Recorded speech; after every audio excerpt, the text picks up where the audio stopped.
Hallo almal en welkom. Is julle reg vir 'n ongelooflike avontuur? Want vandag gaan ons soos regte speurders een van die natuur se grootste raaisels probeer oplos. Ja, ons gaan uitvind wat maak iets lewendig. Goed, kom ons spring dadelik weg. Dink 'n bietjie. Jy sien 'n hondjie wat sy stert swaai en net langs hom lê 'n klip. Hoe weet jy sommer dadelik dat die hondjie lewe, maar die klip nie? Dit klink dalk maklik, maar daar's 'n dieper geheim daar. En dis presies die vraag wat ons vandag gaan kraak. So om te kan verstaan wat lewe, moet ons die natuur se geheime kode kraak. Ja, jy het reg gehoor, 'n geheime kode. Dit is 'n spesiale stel reëls. En elke liewe lewende ding, of dit nou 'n klein muurtjie is of 'n reuse boom, moet hierdie reëls volg. En hoeveel reëls is daar in hierdie super geheime kode? Wel, die Tower-getal is 7. As iets al 7 hierdie dinge kan doen, dan is dit amptelik lewendig. Maar as dit selfs net een van hulle mis, wel, dan is dit nie. Kom ons kyk 'n bietjie wat hierdie 7 reëls van die lewe nou eintlik is. Hier is hulle nou, die 7 lewensprosesse. En wat vir my so ongelooflik is hoe verskillend diere en plante hierdie selfde reëls volg. Kyk gou, diere moet rondloop om kos te soek, reg? Maar plante, hulle maak sommer hulle eie kos net met sonlig. Dis mos pure toorkuns. En weet jy wat nog cool is? Die manier hoe alles saamwerk. Ons sal die suurstof in wat plante vrylaat en hulle gebruik weer die koolstofdioksied wat ons uitasem. Dis 'n perfekte sirkel. OK, nou dat ons die 7 reëls onder die knie het, is dit tyd om ons speurderhoede op te sit. Ons gaan nou ons nuwe superkennis gebruik om 'n paar moeilike raaisels op te los. Die vraag is altyd dieselfde. Is dit lewendig of nie? Goed, hier is ons eerste raaisel. 'n klein saakie. Dink daaroor, dit lê net doodstil in jou hand, dit beweeg nie, dit eet nie, dit groei nie. So, as ons streng by ons 7 reëls hou, dan sou mens dink, dit is nie lewendig nie, né? Of is daar dalk 'n kinkel in die kabel? Aha, hier's die geheim. Die saadjie is nie dood nie, dis rustend. Dink daaraan soos 'n beertjie wat hiberneer, of sommer net soos ons wat slaap. Al die lewe is daarinne, opgepak en gereed. Dit wag net vir die regte oomblik, 'n bietjie water, 'n bietjie son en dan, poef, word dit wakker en begin groei. So ja, 'n saadjie is 100% lewendig. Reg, volgende een. Daai klein korreltjie gis wat jou ma of pa dalk in die brooddeeg gooi. Dit lyk soos fyn sand, né? Nou is daardie goeters lewendig. Dit lyk nou regtig nie so nie. Wat dink jy? En die antwoord is ja, gis lewe. Dis 'n mikroorganisme. Dit beteken dis 'n lewende dingetjie, maar net so piep klein dat ons dit nie met ons oë kan sien nie.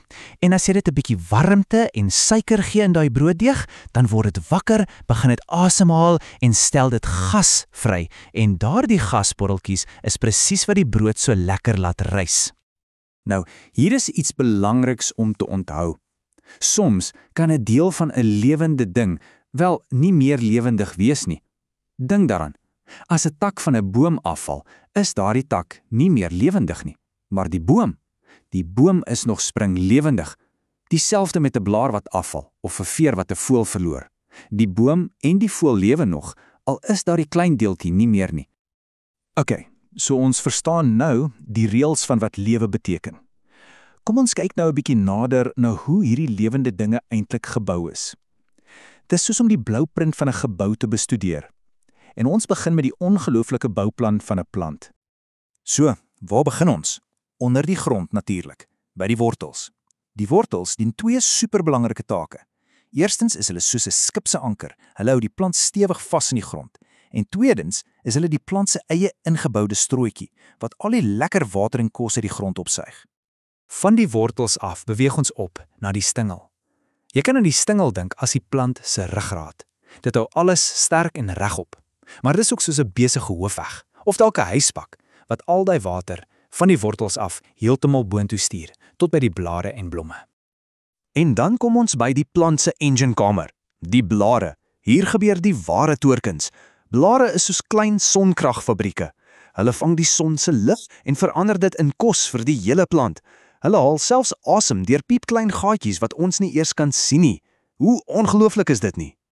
En laastens, die deel wat sorg vir die toekoms van die plant, Daai pragtige blomme is nie net daar om mooi te lyk nie hoor, hulle het 'n baie belangrike werk om sade te maak.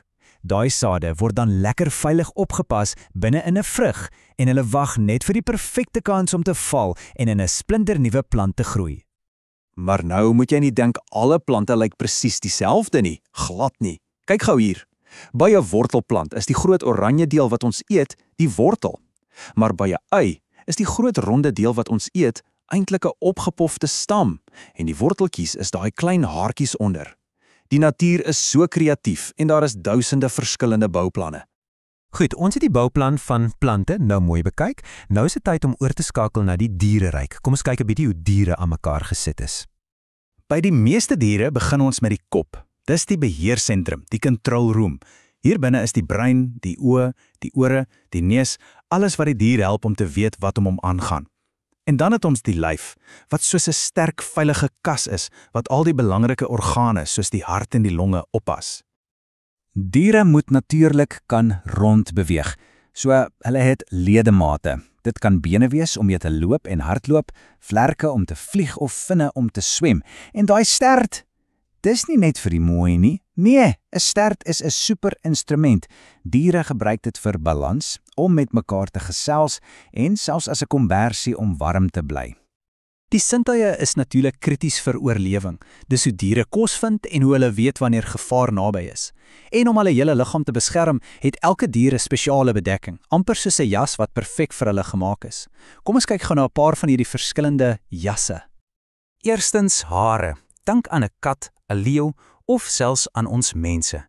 Hare is wonderlik om jou warm te hou en jou vel te beskerm. Volgende, vere. Dit is natuurlik vir voëls. Vere is nie net perfek om mee te vlieg nie, dit hou hulle ook lekker warm en droog. En laastens, skubbe. Visse en reptiele soos slange het skubbe. Dis soos 'n ingeboude wapenrusting wat hulle beskerm. Sien jy, elke dier het die perfekte jas vir die werk wat hy moet doen. En daar het jy dit. Die raaisel is opgelos. Jy het nou die geheime kode van die lewe gekraak en jy verstaan die basiese bouplanne van plante en diere. So, wat nou? Wel, nou is jy die wetenskaplike. So ek het 'n uitdaging vir jou. Kyk vandag mooi om jou in die tuin, in die park, selfs binne in jou huis. Gebruik alles wat jy vandag geleer het. Watter lewende dinge kan jy nou raak sien?